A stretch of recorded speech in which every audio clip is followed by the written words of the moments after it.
আজ আমরা বুঝলাম, আজ আমরা ভালোবাসার অনুসরণকে আলাদা করে ফেললাম। কথা এই ছিল না, কথা ছিল ভালোবাসা যা, অনুসরণ তা। আমরা আলগা করে ফেলছি।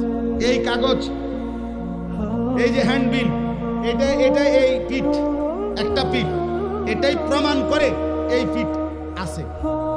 এই পিঠকে অস্বীকার করে এই পিঠ বানানো বা দেখানো সম্ভব? বুঝেন নাই আমার কথা? মানে আপনি এই পিঠটা আলগা করেন সাইডেতে, হবে না, কোনোভাবেই হবে না। তাহলে এই পিঠ স্বীকার করিলে এই পিঠ স্বীকার করতে হবে নি, এই পিঠ অস্বীকার করিলে এই পিঠ থাকবে নি। ঠিক এই পিঠে যদি হয় মোহব্বত, নবীজির ভালোবাসা, খোদার কসম এই পিঠে আছে নবীজির অনুসরণ।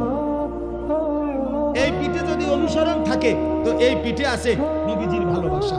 ভালো যে বাসে সে অনুসরণ করে, যে অনুসরণ করে সে ভালোবাসে।